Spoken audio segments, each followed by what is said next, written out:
Al igual que a muchos ecuatorianos, el actual gobierno nos decepcionó y tomó un rumbo equivocado desde nuestra perspectiva. Bueno, vamos a hablar entonces en la segunda parte. Volvemos inmediatamente para seguir conversando con Dalo Bucaramculi, el candidato a la presidencia de la República, aquí en Enclave Política. Vamos a la pausa.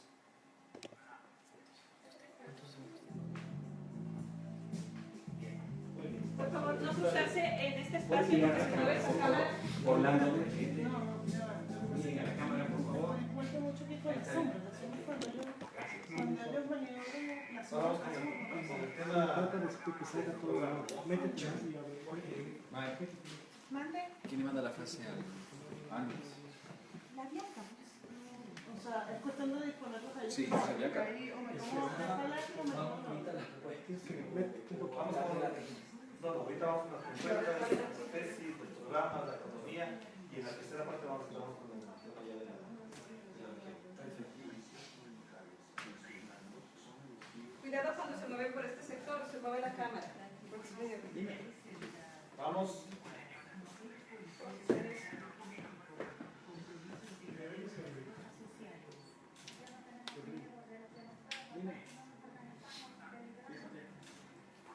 Recibe.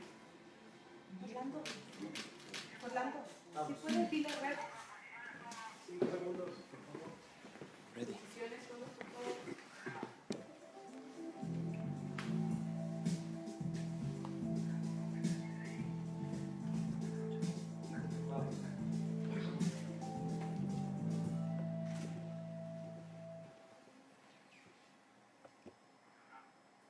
Estamos de vuelta para seguir conversando con Dalo Bucaramculi. Dalo, estuvieron ustedes en un momento, iniciaron unas conversaciones políticas con la unidad. Estuvieron dentro de la unidad y estuvieron dentro de que se salieron. No, nosotros jamás estuvimos en la unidad. Fuimos convocados en algún momento a aquella reunión que existió en Cuenca, donde se convocaba... ¿Hubo delegados del partido? No, jamás, jamás. A la única reunión que asistimos fue para la del control electoral, que fue convocada por los miembros del Consejo Nacional Electoral en aras de garantizar un proceso transparente. Y en eso siempre vamos a participar sin importar ni hacer distinción de ninguna índole en cuanto al tema ideológico. En la unidad que se reunió en Cuenca jamás participamos. Y de hecho están publicados mis tweets desde el mes de diciembre, donde un poco preveía lo que hoy está sucediendo. Hoy la candidata de la unidad ya dice que no existe unidad, que lo que hay es alianzas. Y decíamos, toda unidad que nazca del odio acabará desunida. Perfecto. Y finalmente el tiempo nos ha dado la razón. De todas maneras, para que nuestra audiencia conozca, en América Latina particularmente, la unidad es el grupo de partidos políticos que se juntaron bajo el liderazgo de Jaime Nebot, un líder de la derecha ecuatoriana. De todas maneras, si no estuvieran en la unidad, ¿con quién piensan hacer alianzas? Porque lo que se nota efectivamente es que los partidos políticos por sí solos no logran vencer, digamos, Alianza País del partido del gobierno. Pero yo creo que la principal alianza tiene que hacerse con el pueblo. Pero si ya lo dice todo. Pero es que no lo dice todo el mundo, están preocupados, dicen, ay, ya sumé de aquí. Y no funciona así. Lo primero es salir, hacer un proyecto, porque estás enfrentando un proyecto.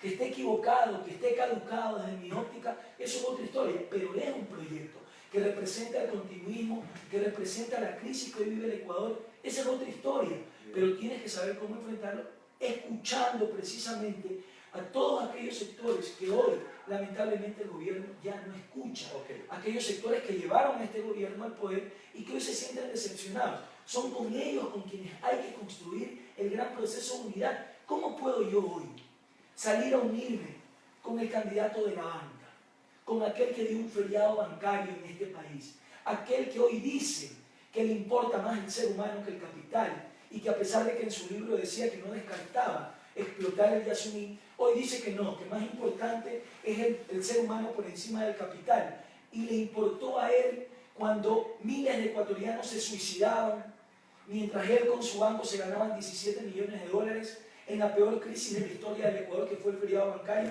Yo estoy muy orientado de quiénes son los verdaderos enemigos de este país y estoy pensando siempre hacia el futuro en una política de no odio, sí, pero de presentarle propuestas al pueblo. De acuerdo, pero en ese plano, en ese marco y en ese marco político podría haber una alianza con el partido de Lucio Gutiérrez, con Álvaro Noboa, que estuvieran de alguna manera vinculados cercanamente a los dos. Yo creo que son políticos que representan el pasado.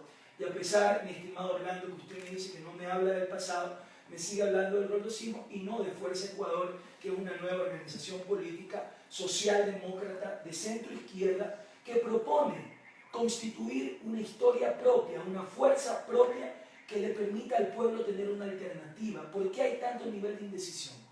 Porque lamentablemente hay un gran porcentaje del electorado que ya no quiere votar por el continuismo de este gobierno y que tampoco se va a ir a la extrema derecha de la banca y de la oligarquía golpista de este país. Y están esperando que surja un proyecto que represente al pueblo, que nazca de escuchar al pueblo. Y eso es lo que nosotros estamos construyendo en la calle, principalmente generando alianza con el pueblo, no con los políticos caducos De de todas siempre. maneras, en este plano, si asumieras la presidencia de la República, hay dos problemas concretos. El uno es la economía, no solamente nacional, sino mundial, global. Colombia va a subir el IVA, etc. Hay problemas económicos mundiales y en el Ecuador, efectivamente, a través del terremoto, eso se realizó también. Este es un problema para afrontarlo inmediatamente. Y el otro, efectivamente, es la expectativa que se ha creado en la sociedad ecuatoriana de un mejor nivel de vida y un mejoramiento en la calidad de vida. ¿Cómo afrontar en estas circunstancias con una crisis económica global? Bueno, entendiendo que las ideologías tienen que ser aplicadas en función de las realidades de los pueblos. El Ecuador es un país que está en crisis, que ya el propio gobernante por fin lo ha reconocido. Y un país en crisis no puede mantener un sistema fiscalista con la justificación de que el Estado necesita ingresos, porque desde nuestra óptica socialdemócrata el Estado necesita ser un regulador, más no un administrador de la vida de los ciudadanos. Dentro de ello tenemos, bueno, qué bueno que ahora lo reconozca, porque antes se negaba a reconocer la crisis, y en buena hora. Yo no soy de aquellos que todo lo ve mal. En lo que yo sí creo con el presidente de la República es inculpar solo a los factores externos de no haber sabido administrar y también al mismo tiempo que invertía en el sector social, que es importantísimo, Y que fue alta también. también que fue alta la inversión, no descuidar el ahorro. Ya. Usted no le puede decir al Ecuador que por tener una economía dolarizada no necesita tener una reserva fuerte, porque ¿qué pasa cuando nos viene un terremoto? Entonces no tenemos recursos para enfrentarlo. Lo correcto hubiese sido invertir en el sector, en el campo social, sin descuidar el ahorro, y que ese ahorro nos permita además no solo invertir en el campo social, sino también en el campo, en la agricultura. Este es un país eminentemente agrícola y creo que es una de las grandes deudas de este gobierno. También lo ha reconocido el gobierno que en esta década uno de sus grandes fracasos es la revolución agrícola. Yo decía en una entrevista que tuve en otro medio, es verdad, al Ecuador ya no le hacen falta carreteras, al Ecuador le hacen falta caminos, caminos que nos permitan vivir en paz, en diálogo, en consenso, pero también caminos vecinales que nos permitan atender a ese 38% de la población que vive en el sector rural y que no tiene caminos vecinales para que sus productos lleguen en menor tiempo a las ciudades y puedan ser comercializados y conviertan del Ecuador un país mucho más productivo y mucho más competitivo. Claro, el día de ayer el presidente de la República le presentó a la Corte Constitucional una propuesta para hacer una consulta el 19 de febrero a propósito de la existencia de paraísos fiscales donde algunos ecuatorianos, entre ellos por ejemplo el alcalde Jaime de Guayaquil, Guillermo Lazo, que está de candidato, tienen sus fortunas allá. ¿Apoyarías la propuesta de una consulta popular para acabar a todos aquellos procesos que involucran a personalidades que ocupan cargos públicos y tienen plata en paraísos fiscales? Bueno, quiero recordarles que fui el primer candidato a la presidencia que aceptó públicamente el pacto ético. Y es más, comprometí al presidente de la República a que no espere a las elecciones, que haga el Estado público ahora, para que los ecuatorianos sepan quiénes son los que se han llevado su plata a paraísos fiscales para evadir impuestos a nivel nacional y quiénes son principalmente los que se han llevado su dinero ilícito de este país, porque no solo está Nebot y no solo está Guillermo Lazo, también apareció el actual fiscal general de la Nación y muchos otros políticos que también estuvieron en el gobierno que tienen que ser fiscalizados, porque cuando existe fiscalización y respeto a la democracia, quien gana es el Ecuador. Entonces tenemos que alejarnos del odio, sí, pero no podemos decir verdades a medias porque esa es una doble mentira. Entonces yo respaldo el pacto ético, yo respaldo que se incluya la pregunta para descubrir quiénes tuvieron paraísos fiscales, porque no tengo nada que esconder. Lo único que tengo en Panamá es a mi padre, porque soy un hombre que mi vida es pública desde que soy un niño. Y gracias a ello he podido contar con el respaldo popular para en mis dos únicas elecciones salir triunfador y ser electo asambleísta nacional. ¿cómo lo respaldarían el pacto ético? ¿Harán campaña por eso? Punta Correa, ¿podrían, lo que ha dicho el presidente de la República, hacer un pacto mínimo, un consenso mínimo para trabajar sobre eso? Bueno, si el pacto radica en realmente hacer pública la información de todos los ciudadanos, sin importar bandera política, y además comprometernos a la fiscalización total de este y de todos los gobiernos, como por ejemplo no ha sucedido. ¿Dónde está la Comisión de Investigación del Feriado Bancario, que determine quiénes son los verdaderos responsables? ¿Dónde está la fiscalización de la deuda adquirida en negocios de petróleo, con venta anticipada de petróleo, en el tema con China? Entonces, pongamos en el tapete todos los temas y nosotros no tenemos ningún problema en respaldar esta acción. Efectivamente será así. Vamos a seguir después de esta pausa conversando con Abdalá Bucaram Pule, candidato a la presidencia de la República por Fuerza del Ecuador. Gracias. Vamos a la pausa, volvemos. Bien, vamos. Está bien, en ese ritmo está bien. Sí. Ahora sí vamos con la regional. Aunque tú no me quieras opinar.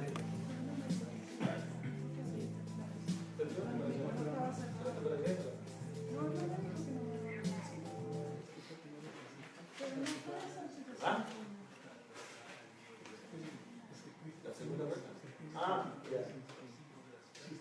No, porque no me pongo más caso. Sí, 8 minutos y al final, faltando 2 minutos, que presente un objeto para que... O sea, yo no me eché para atrás porque todavía no estaba bien. Sí. Entonces no era que no me da. Y si me echo para atrás pierdo el clave política. ¿Qué cosa? Ah, no, tiene que pasarme a mí. Me tiene que pasar, sí. Sí, Melissa ya sabe. Ya. Sí, no importa que entre en el cuadro, no importa. No, pero no importa. Vamos, vamos, silencio. Nos fuimos.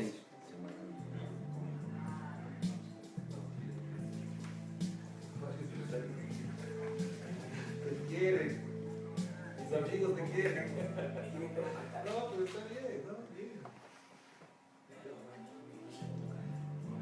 Estamos de vuelta para seguir conversando con Abdalá Bucaram Pule. Tengo varios mensajes acá, decía Dalo, de amigos mutuos que quieren saber dos cosas en particular. ¿Quién va a ser el binomio de Abdalá Bucaram Pule en las próximas elecciones? Tenemos 4 alternativas, 2 de la Sierra y 2 de Manabí. ¿Hombres y mujeres? 2 hombres y 2 mujeres. ¿Ya? Estamos en análisis, tentativamente la próxima semana lo vamos a resolver. Tenemos un perfil, queremos que sea alguien que comparta nuestra visión en cuanto a las decisiones en materia económica y también en materia agrícola y en materia de educación. Nosotros tenemos un proyecto ambicioso en el tema de educación, que es llevar la universidad a cada provincia y cada cantón del país. O sea, ¿cómo? Creemos que ¿Más es universidades? posible, más universidades. Es necesario ¿No son suficientes seguir las que hay? invirtiendo en la educación. No, no es suficiente, porque solo el 25% de nuestros bachilleres están consiguiendo estudiar lo que realmente quieren, y para ello proponemos eliminar el examen de ingreso a las universidades, y hay un modelo que ya fue exitoso, que se puede replicar en materia de agricultura. La Universidad Agraria del Ecuador abrió alrededor de 35 extensiones en la costa ecuatoriana, con universidades de primera, con tecnología de punta, que es lo que realmente nos hace falta. Pero la otra pregunta que me están haciendo constantemente es, si Dalo Bucaram en la segunda vuelta no entra como parte de los 2 posibles finalistas, ¿apoyaría a Lenín Moreno o a Guillermo Lazo? Bueno, primero Guillermo Lazo no va a estar en la segunda vuelta. Ya. Lenín Moreno habría que ver si está. Ya. Lo seguro es que Dalo Bucaram va a estar en la segunda vuelta, y habría que preguntarle a ellos dos si me apoyarían. O sea, ¿estás Aunque el seguro banquero que- no lo cree. ¿Estás seguro que...? Sí, yo soy un hombre que me propongo metas y he venido consiguiendo Pero las encuestas de hoy día, precisamente, ni siquiera tuvieron... ¿Y usted cree en encuestas? No, lo que te estoy contando es las que Porque existen. analicemos todas las encuestas que Sí, existen. tampoco las El día domingo salió en el diario El Universo una encuesta muy real, conforme a lo que nosotros hemos venido evaluando, que le pone en primer lugar a Lenín Moreno con 24 puntos, segundo a Guillermo Lazo con 11.3, tercero a Dalo Bucaram con 9.7 y cuarto Cintia Viteri con el 9.1, más atrás Paco Moncayo con el 2%, que es el mismo 2% que Paco Moncayo sacó en el 2013 como candidato nacional.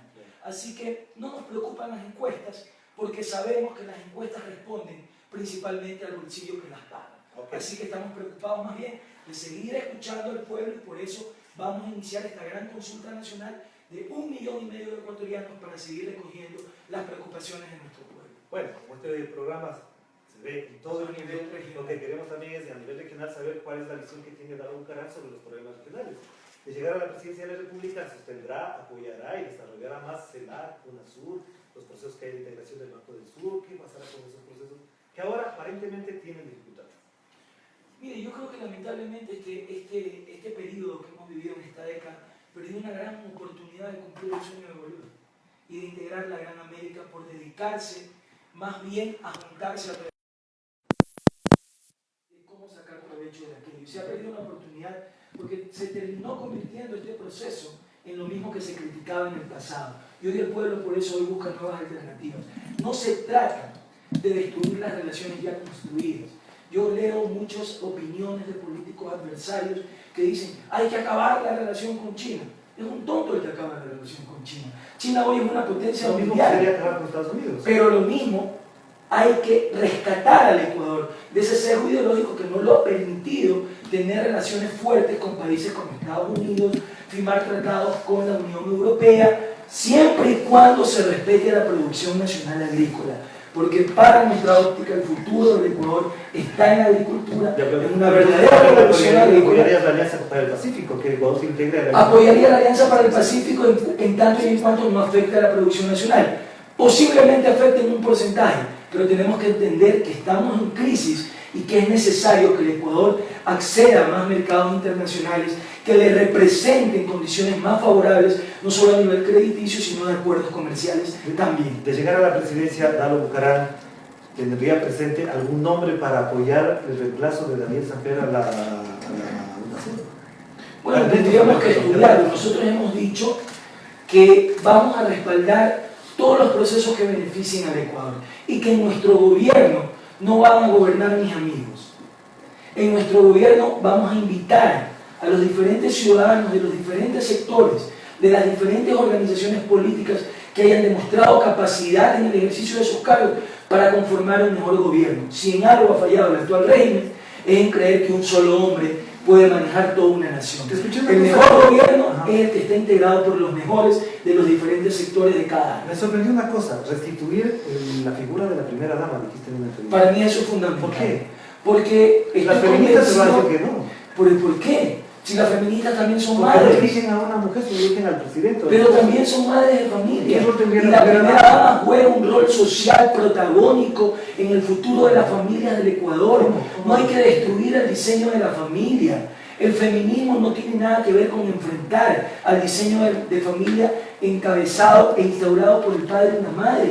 ¿Por qué razón tendría que estar en contra de esto? Una madre de familia también sensibiliza al poder. Y creo que una de las grandes falencias de este gobierno es haber abolido el cargo de primera dama, porque muchas veces es la madre o la esposa la que sensibiliza el poder, Pero no es parte la que del le Estado. habla con amor al esposo y le dice: papito, cálmate, ¿Ya? que no eres el Dios del Ecuador, eres solo el Pero presidente eso de le puede la haber dicho República. la esposa de Correa sin necesidad de tener un cargo. Bueno, pero lamentablemente no lo ha hecho. Y no sé si lo ha hecho y no me interesa saberlo porque no me voy a meter Pero no necesita en la un vida cargo para familiar eso. del presidente. De Se acuerdo. necesita un cargo. Porque la primera dama le daba el rostro de la madre al Estado Perfecto. ecuatoriano, trabajaba por la niñez, trabajaba por la familia, con mucha mayor vehemencia que la que actualmente se trabaja. Y te pongo un ejemplo cortito, no Ajá. habrá tiempo, estimado Orlando. Hay un plan familia en el Poder Ejecutivo. En los últimos 2 años no ha ejecutado su presupuesto. Bueno, ese es un problema. Precisamente porque no hay una visión de familia. Bueno, les comento que estamos revisando aquí en Twitter, somos tendencia, lo cual por supuesto será siempre significativo. Bueno, en para buena hora, quiere decir que todavía importa lo que digamos, ¿verdad? Así es. Bueno, a esta altura del Ah, usted programa, y yo seguramente. claro, a esta altura del programa nuestros invitados siempre le presentamos un objeto y queremos mostrarte el siguiente objeto. Este es. Aquí está. Si ¿Qué quiere, es esto para Dalo Bucarán? una pasión. ¿Por qué? A ver, Porque para mí el fútbol consigue lo que no consigue ni la política ni la religión, ¿qué? que es hermanar a los pueblos. Pero se En pelean una las cancha de barras. fútbol, bueno, las barras se pelean, pero en una cancha de fútbol no hay distinción. Bien. El deporte te enseña el sentido de competencia que tanta falta le hace a la clase política. Cuando corres tras un balón, no importa si eres negro, cholo, indio, de ninguna etnia ni de ningún color, persigues un objetivo y un sueño, sacar adelante a tu familia a través de una actividad digna, como es el deporte, que realmente engrandece a la humanidad. Esto es hermoso, esto es una pasión. ¿Por qué dejaste Esto de- le da muchas más alegrías al pueblo que muchos de los políticos que actualmente nos gobiernan. ¿Por qué dejaste y de nos jugar gobiernan. fútbol? ¿Por qué dejaste de ser futbolista? Mira, honestamente, Yo dejé de jugar al fútbol por una experiencia muy fuerte. En el año 2005 mi padre volvió 20 días al Ecuador y fui yo quien lo ayudó a salir del país. Lo vi llorar quebrado en la frontera con el Perú y ese día me dije, yo no puedo abandonar a mi padre como lo hicieron muchos, que lo traicionaron y que se aprovecharon de él. Y ese día decidí luchar por él, luchar por el retorno del abuelo de mis hijos y así lo he cumplido. Como hijo he luchado por el abuelo de mis hijos, he luchado por el padre de familia más que por el político, porque para mí la política queda de lado a la hora de hablar de la familia y recordarás que te lo mencioné en una entrevista también en la radio pública. Así es. Muchísimas gracias, Eduardo Bucaram. Bueno, aquí está el candidato a la presidencia de la República. Evidentemente arrancó la campaña electoral en el Ecuador, más allá de los formalismos, de los populismos, pero tenemos tesis y discusiones por delante. De esto seguiremos hablando aquí en Clave Política. El próximo martes con ustedes también. Nos despedimos. Que la pasen muy bien. Nos vemos. Gracias. Buenas noches. Muy bien. Hermano, Muy bien. siempre es un gusto. Ahora todos quieren tomarse la foto. Todos quieren tomarse la foto.